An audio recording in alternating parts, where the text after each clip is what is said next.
سیدنا عثمان رضی اللہ عنہ کے دور میں جو لوگ عثمان رضی اللہ عنہ کو شہید کرنے کے لیے آئے تھے، وہ لوگ کس وجہ سے حضرت عثمان رضی اللہ عنہ کے دشمن بن گئے اور کون لوگ تھے؟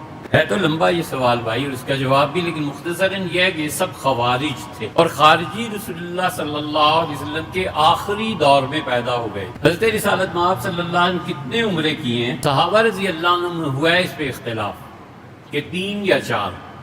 حقیقت یہ ہے کہ 4 عمرے رسول اللہ صلی اللہ علیہ وسلم کیے تھے۔ جب آئے ہیں، رکے ہیں جہاد سے فارغ ہو کے جعرانہ کے مقام پہ، اب بھی جعرانہ میقات ہے اور ابھی بھی وہ کنواں باقی ہے جس پہ رسول اللہ صلی اللہ علیہ وسلم نے غسل فرمایا تھا، پانی پیا تھا۔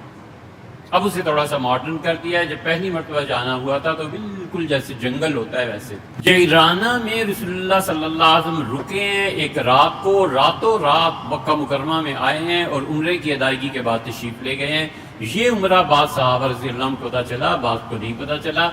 رات کو وہاں تھے، پھر صبح بھی وہاں تھے، تو اس لیے بہت سے صحابہ رضی اللہ عنہ اس عمرے سے واقف نہیں ہوئے، تو روایات میں اختلاف۔ تو نبی کریم صلی اللہ علیہ وسلم نے اس موقع پہ حضرت بلال رضی اللہ عنہ کے پاس ایک کپڑا تھا اور اس میں چاندی تھی، بہت سی گٹھڑی تھی، تو آپ اس سے چاندی لیتے تھے اور لوگوں کو دیتے تھے، چاندی لیتے تھے اور لوگوں کو دیتے تھے۔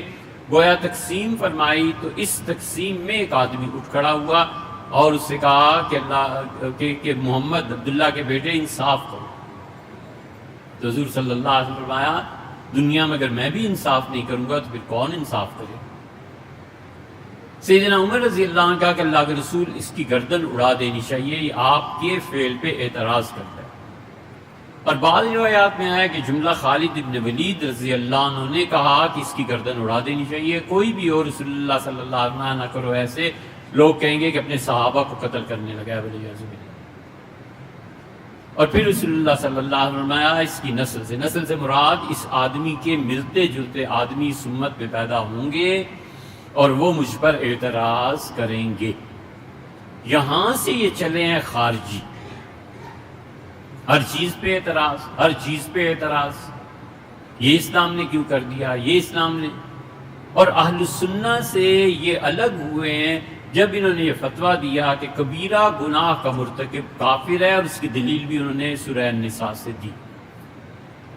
پوری امت اور صحابہ کرام رضی اللہ عنہم کوئی بھی کبیرہ گناہ کے مرتکب کو کافر نہیں کہتا تھا، فاسق کہتے تھے، گناہگار توبہ کر لیتا تھا، ختم ہوئی بات۔ تو سیدنا عمر رضی اللہ عنہ کے دور میں تو ان کے جلال کی وجہ سے دبے رہے۔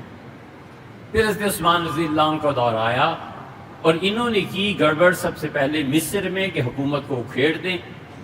پرلے درجے کی خون ریزی کرنے والے حضرت خباب رضی اللہ عنہ کو ذبح کر دیا، اور ان کی اہلیہ سفر میں ساتھ تھی، یہ صحابی تھے رضی اللہ عنہ، اور ان کی بیوی کا پیٹ چاک کر کے بچے کو نکال کے پتھروں پہ دے مارا کہ مرو۔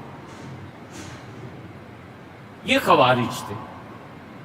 ان خارجیوں کا طرز عمل خون کا رہا ہے، تو مارو، خون کرو، اڑا دو۔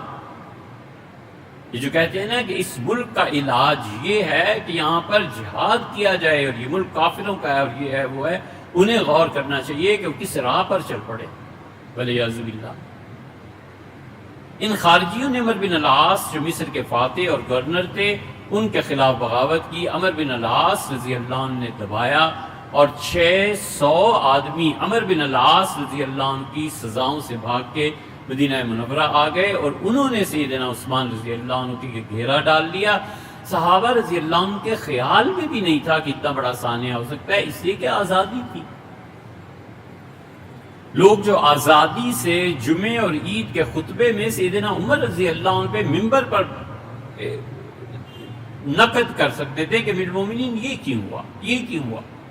عورتیں بولتی تھیں اور کہتی تھیں کہ آپ نے یہ فیصلہ کیسے کر دیا، اور سیدنا عمر رضی اللہ عنہ کو فیصلے تبدیل بھی کرنے پڑے، یا جو کچھ فرمایا تھا اس کے برعکس کرنا پڑا۔ تو یہ تو آزادی تھی لوگوں کی۔ اور سیدنا عمر رضی اللہ عنہ تو اتنی آزادی کے قائل تھے کہ انہوں نے عمر بن العاص رضی اللہ عنہ کو درہ مارا تھا، سزا دی تھی، اور فرمایا تھا متى استعبدتم الناس، تم لوگ جو میری طرف سے بھیجے ہوئے گورنر ہو، تم نے کب سے لوگوں کو قید میں ڈالنا شروع کر دیا ہے؟ وقد ولدتهم امہاتهم احرارا، ان کی ماؤں نے تو انہیں آزاد فضا میں جنم دیا تھا۔ یہ آزادیاں سلب نہیں ہوئی تھیں.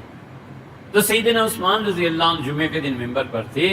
یہ 600 آدمی مسجد نبوی میں پہنچ گئے, گھیرا ڈال لیا. امیر المومنین رضی اللہ عنہ کی عمر زیادہ ہو گئی تھی, انہیں کھینچا اور بے ہوش ہو گئے اور ممبر سے نیچے آ گئے اور ہوش باقی نہیں رہی. ان میں سے کچھ لوگوں نے حضرت عثمان رضی اللہ عنہ کو پتھر مارے. سیدنا عثمان رضی اللہ عنہ گھر تشریف لے گئے اور انہوں نے مسجد نبوی پہ قبضہ کر لیا. صحابہ کرام رضی اللہ عنہ نے جماعت نہیں چھوڑی.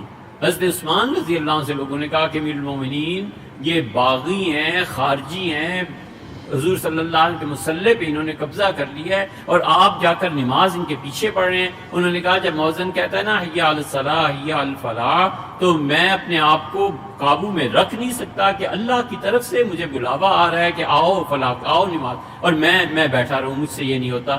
میں ان کے پیچھے نماز پڑھوں گا, جماعت میں شریک ہوں گا. یہ الگ بات ہے کہ جو کچھ مجھے کرتے.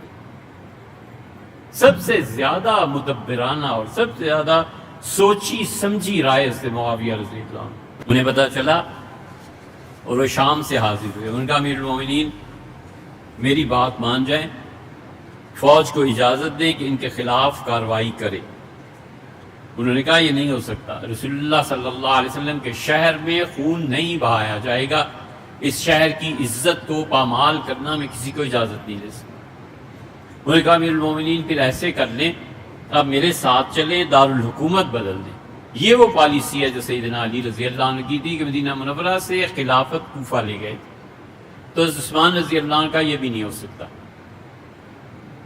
میں دارالحکومت نہیں بدلوں گا, دارالخلافہ نہیں بدلوں گا.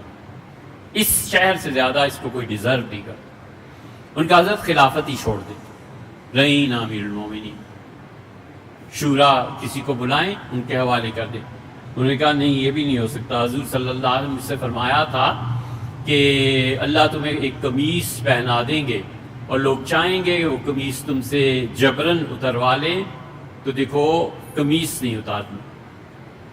تو میں سمجھتا ہوں یہ خلافت قمیص ہے جو مجھے دی گئی ہے. منع فرما دیا تھا حضرت نے, میں نہیں کر سکتا. ان کا پھر چوتھی بات ہے حضرت پھر شہادت کے لیے تیار ہو جائے. اس کے علاوہ کوئی صورت نہیں کہ یہ لوگ آپ کو نہیں رہنے دیں گے. سیدنا عثمان رضی اللہ عنہ صبر کیا, حتیٰ کہ انہوں نے شہید کیا اور جنازہ بھی نہیں پڑھنے دیا. سیدنا علی رضی اللہ عنہ آئے اس موقع پہ. حسن کو مقرر کیا تھا کہ حسن امیر المومنین کی حفاظت کرنا, اور جب شہادت کی اطلاع پہنچی ہے تو حضرت علی رضی اللہ عنہ بھاگتے ہوئے آئے, اور حسن رضی اللہ عنہ کہتے تھے والد میں اتنی طاقت تھی کہ میں دروازے پہ کھڑا ہوتا, میرے سینے پہ ہاتھ مارا زور سے اور میں گر گیا, اور فرمایا کہ امیر المومنین شہید ہو گئے اور تم زندہ ہو گئی. مطلب یہ کہ ان کی حفاظت میں جان کیوں نہیں قربان کر دی. یہ دیواریں پھلانگ کر اندر کود گئے تھے. تو حضرت عثمان رضی اللہ عنہ نے اس دن تہمت باندھی, پھر شلوار بھی پہنی. تو نائلہ جن کی انگلیاں انہوں نے کاٹ دی تھی خارجیوں, انہوں نے کہا کہ حضرت آج 2 کپڑے پہنتے ہیں, کیا وجہ؟ آپ تو ہمیشہ تہمت باندھتے ہیں جیسے رسول اللہ صلی اللہ علیہ وسلم تھے. انہوں نے کہا ابھی میں سویا تھا تو رسول اللہ صلی اللہ علیہ وسلم کو میں نے خواب میں دیکھا تھا. تو مجھ سے ارشاد فرمایا کہ عثمان میری امت نے بہت تکلیف دی ہے نا, اور پھر مجھ سے فرمایا کہ میں آیا ہوں, میرا روزہ ہے, اور یہ ابوبکر عمر ہے, ان کا بھی روزہ ہے, تو چاہو تو آج کے دن دنیا میں رہو, وہاں افطار کر لینا, چاہو تو میرے پاس آ جاؤ, جنت میں افطار کریں. تو میں نے عرض کیا اللہ کے رسول میں آ جاؤں. تو اس لیے مجھے یہ ہے کہ یہ آج مجھے شہید کر دیں گے تو ایسے نہ ہو میرے کپڑے پھاڑ دیں. حیا بہت تھی حضرت عثمان رضی اللہ عنہ میں, اور پھر وہی ہوا جس کا انہوں نے فرمایا تھا کہ انہیں شہید کر دیا. یہ خارجی تھے, یہی پھر حضرت علی رضی اللہ عنہ کے ساتھ لڑائیاں اور یہ سب چیزیں